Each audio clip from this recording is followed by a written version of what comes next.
Okay? So what are the differences between prose, poetry, and drama? So diba, in poetry, it is consists of what? Stanzas, verses, lines, rhyme, rhythm, and meter. How about prose? It is consists of what? Sentences, paragraphs, divided by chapters. What about dramas then? So sa dramas, we have episodes. Chosen from episodes, we have dialogues. Diba? Dialogues and divided by scenes and acts. So diba, last semester, during the first semester, in our speech and theater art subject, we were performing theater. Diba? Those theater can be considered as dramas. And we will find out later on when we consider siya dramas. So drama again, it is a form of literature, any literary composition that it's meant to be performed. Now, drama is the most presentational and closest to real life and has the immediate impact of all forms of literature. Why man? Non-presentational man. Because, diba, prose and poetry, all of words in there are just meant to be read. For example, novel. Basa mo novel, diba? Yes. How about dramas then? Dramas are meant to be watched. Kailangan yung perform, of course, makatawag ito sa performance. Muna nga, poetry and prose are intangible, mabasa lang. But dramas can be performed, that's why we can watch it. That's why it is the most presentational, closest to real life, because whatever is in the story, and as the prose and poetry, we can see it and feel it in real life. Muna siya. Okay? So, in the content that was given to us, dramas has two aspects, and this was according to the Longman Dictionary of Contemporary English. So as you can see, if there's any, if you have any PDF right there, so you can refer to that. So in the Longman Dictionary of Contemporary English, drama is considered as a form of literature, which is in the written form, or what we call drama textbooks, and drama can also be stage plays. So drama has two aspects, remember ha? Literary aspect and theatrical aspect. Literary and theatrical. Maunsa man ang drama if literary siya? Of course, kung sa pag-perform ni drama, kung wala kay script, di ba? Kung wala kay written literature. That's why drama is a literary aspect. Written form, sinuwat, literary composition. While drama can also be considered as theatrical because, as what I said earlier, drama is meant to be performed. As long as there is any performance, diha na masod na drama is a theatrical aspect. Why? Because drama is a combination of words and actions. Kani, pangutana, if there's no words, if there's no actions, can it still be considered as a drama or not? Can it still be considered as a drama or not? O wala actions, if dili perform ang literature, drama or not? Asa na siya mabilong? Naasa? Prose or poetry? Na siya magsabot. So according to Hana, drama is any work of art created to be performed on stage with the aid of the elements, conveying a message to the audience for various purposes. So we watch dramas for various purposes, right? The purposes such as entertainment, information, educational, or to relieve stress, especially when we are heartbroken, so that we can relate to the drama, especially when we are happy or just to pass time, we watch dramas for various purposes. And now, according to Aristotle, drama is an imitation of reality, a recreation of life. Why is it that drama is an imitation of reality, man? Because Aristotle is a realist. Aristotle views reality as tangible. Usa nang tangible? Mahikap di. Mahikap. So, let's just say for example, novel. Under prose or poetry? Prose, diba? Novel. So, ang kanang novel, once adapted into a drama, we can see visually kung saan nasa novel. For example, ang setting sa novel, huge castle kintahay. When it's meant to be performed, makakita jud ta og castle. Castle jud na tinuod. Or for example, school ang setting, makakita jud ta setting na school. Just like what we did with our speech and theater arts, di ba sa inyong Beauty and the Beast? Si Beast, kung saan na siya, tao pagka or dili, di ba kay nag-beast ang kusang forma? Or si Beauty, nagpaka princess of forma. So that is why it is an imitation of reality because we can really see it in real life. And the imagination that we have when we are reading a novel in prose and poetry can be made into reality. That is drama. So let's go on to the enactment of dramas. So how dramas are enacted? So di ba, as what I told you earlier, dramas are meant to be performed. Since it's meant to be performed, therefore it is usually enacted through actions or performance. That is why drama is under what? Performing arts. What about poetry and prose? Aso siya na under? Literary, visual, or performing? Literary. Very good. So, prose and poetry are under literary arts because it's just written literature, not meant to be performed. However, drama as meant to be performed, therefore, i-consider na siya of performing arts. So, dramas are enacted through actions, and these actions will be anchored with the different elements that will be discussed with other reporters later on.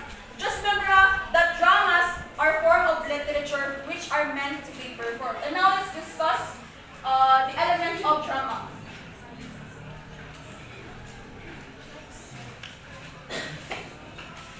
Okay, I'm Jasmine Ibalino. So before I proceed to my discussion, if you listened Mariella's discussion earlier, what is drama by the way? Anyone? Okay, Christian. So drama is a form of literary which is meant to be performed. Okay, very good. So today I will discuss the types of drama. So dramas can be separated into 5 types. So who among here knows what are those types of dramas? Anyone? Types of drama.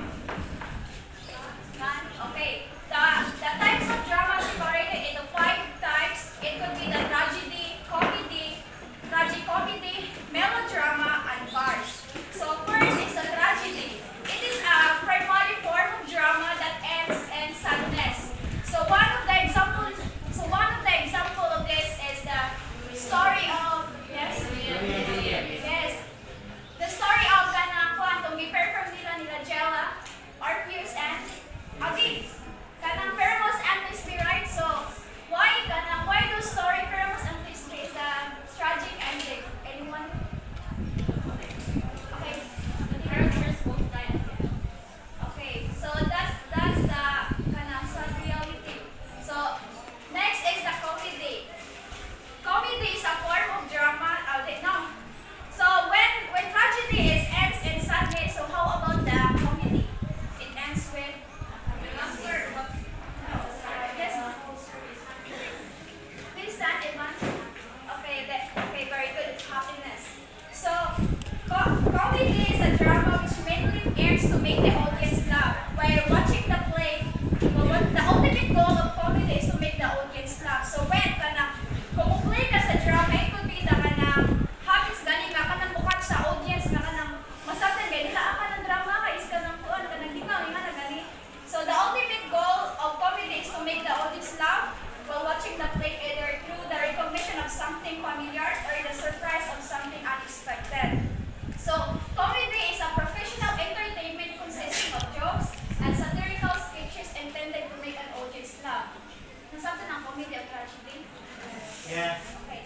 Next is, so let's move on to the third drama, which is the tragicomedy. So the name itself, tragicomedy. It picture, gimix niya ang tragedy of a comedy. So very good. It is a different kind of drama in which you find a mixture of tragedy and comedy. This is the combination of all the elements of tragedy and comedy. So ang drama is kanang ganing gimix nila ang ilang drama lang i-perform is kanang sadness. Then na ako yung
systems as directly with scenes which are based on people's actions and interactions.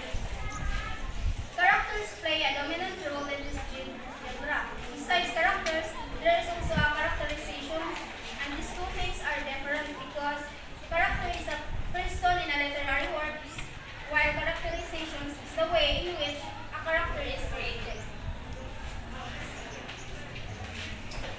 Hello everyone, good morning. So I am Lovely Inya. So to continue, so the next element of drama is language. So what is language, Jude? Okay, for me, language is the communication tool used to communicate. Language also is of the Okay, Jude. Thank you. So the language of drama is exchange the means of communicative method in the play.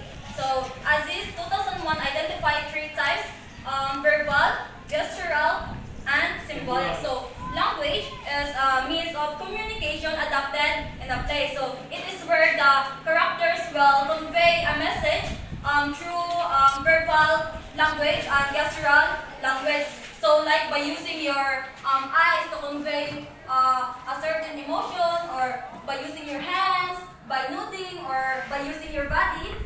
So it is said that language gives expression to the other elements of drama. So why? Because it serves as a channel to connect to the audience. So the language of drama may be poetic or prosaic. So in essence, the language of drama is unique way in which the dramatic works are presented and communicated to the audience. Nasabtan na language, no? Kasi naman yun na. So next is settings. So kay Bono tatanong sa settings, kay balik-balik naman yun yung gikuhan. So settings, this involves the location of the place. So it may be divided into three. So what are those? Okay, manjinista ka. Kaya ganun mo si time. Time, place, and Okay, correct. So time, it relates to when the action takes place, and place, it indicates the location of action in terms of physical space, while the atmosphere is described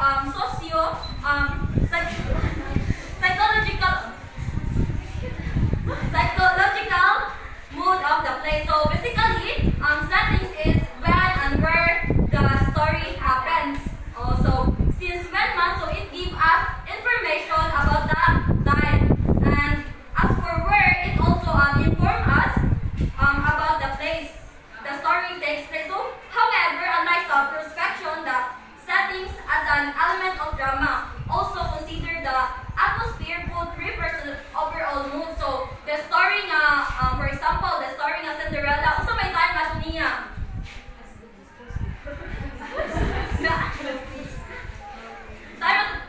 Night time, di ba? So, ang place, asa ito nakuhan? Castle. And the atmosphere, asa ba ito siya? Exciting ba ito siya? Romantic. Romantic. So, thank you.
a mistake that mistake leads to him show their weaknesses. So in this tragic plot, it shows the weaknesses of the protagonist. Sometimes wow, the protagonist is very strong, but sometimes we cannot dili natin mabantayan that the protagonist is also have a weakness. So this tragic flow, dili natin ma-encounter or ma-observe the weaknesses of the protagonist that he or she take a mistake. Then next is the dramatic irony.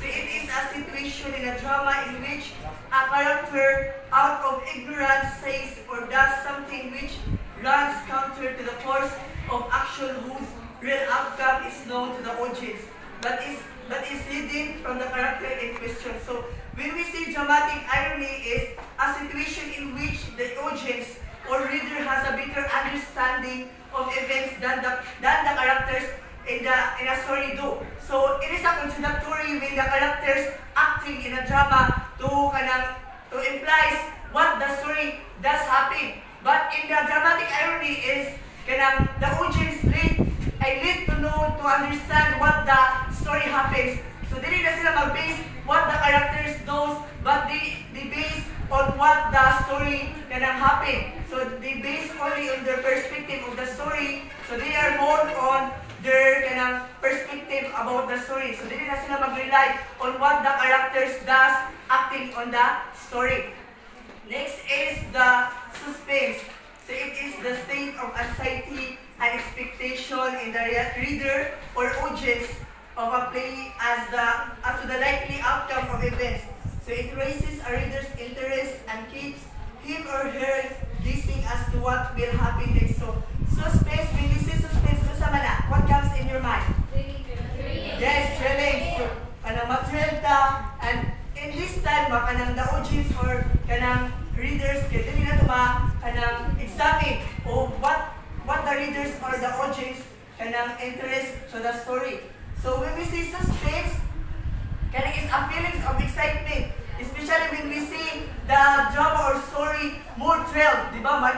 Wow, kanay sa story. So ma-implement nato, ay ma-complement nato what ma-complement nato ang story kung unsa siya kanindot because of our feelings of the excitement to the story. So muna, the suspense. Next is the soliloquy. So it is a device in drama which allows a character to engage in a loud self-talk which enables the reader's audience to have access to what is in his or her mind. So minutag soliloquy is when a character in a drama work speaks directly to the audience, expressing their inner thoughts.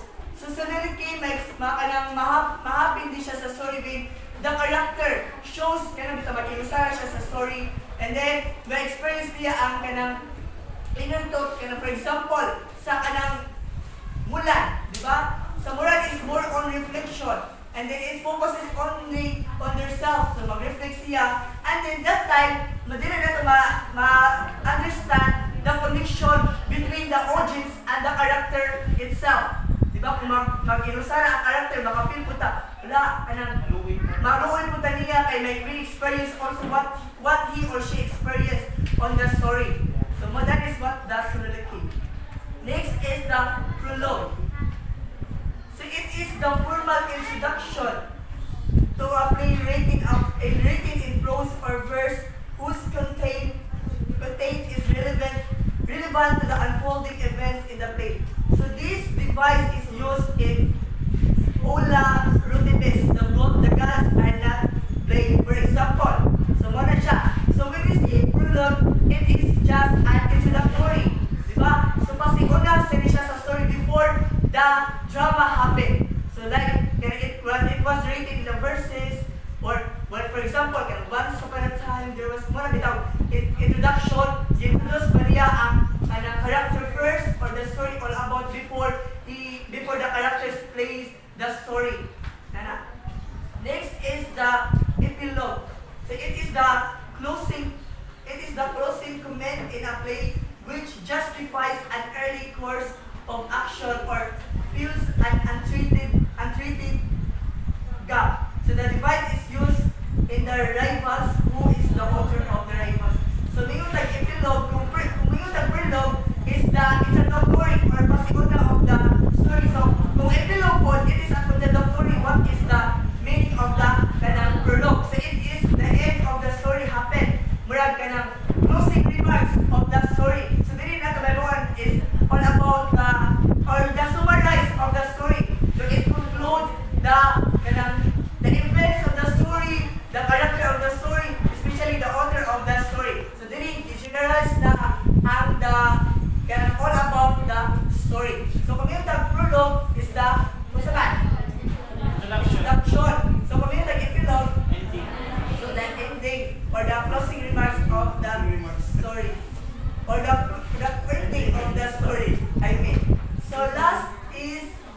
chorus. So it is a couple or a band of people in a play who make things in a band themselves as a group to comment on the proceedings of dramatic action.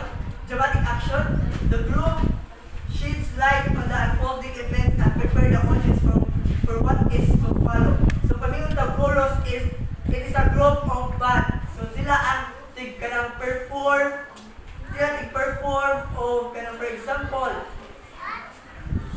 as a group to comment on the proceeding of dramatic action. For example, the drama or the story contains kanang dancing or singing. So kanang for para backup ang kanang protagonist sa story. So they are also a backup dancers. Kita mo rin kanang pakuntis sila kanang drama, for example, nagkanta-kanta.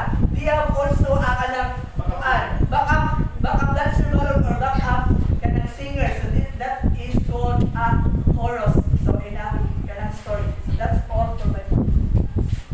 So the motivation of using flashback is an interruption in the chronological sequence of a film or literary work, where events from the part are shown or remembered.